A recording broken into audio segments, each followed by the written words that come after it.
नातियार काठ फाड़िया माड़े जेजे मां मृत मां गुरुतर। ढेंकानाल जिला कंकड़ाहाड़ थाना अधीन कंकड़ाहाड़ बालीसाही नातियार काठ फाड़िया माड़े जेजे मां मृत मां गुरुतर।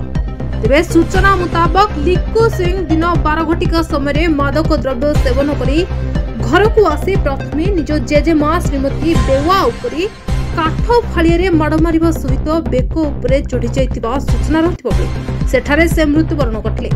परवर्ती समय लिक्कू सिंह निज जन्मित मां को मध्य छाड़ी नथिले, तांको मध्य ठेंगारे प्रहार करथिले अंटा को देखि, जहा फल तांको मां चंपा सिंह गुरुतर होई कामाख्यानगर उपखंड चिकित्सालय को स्थानांतरित करा जायछि।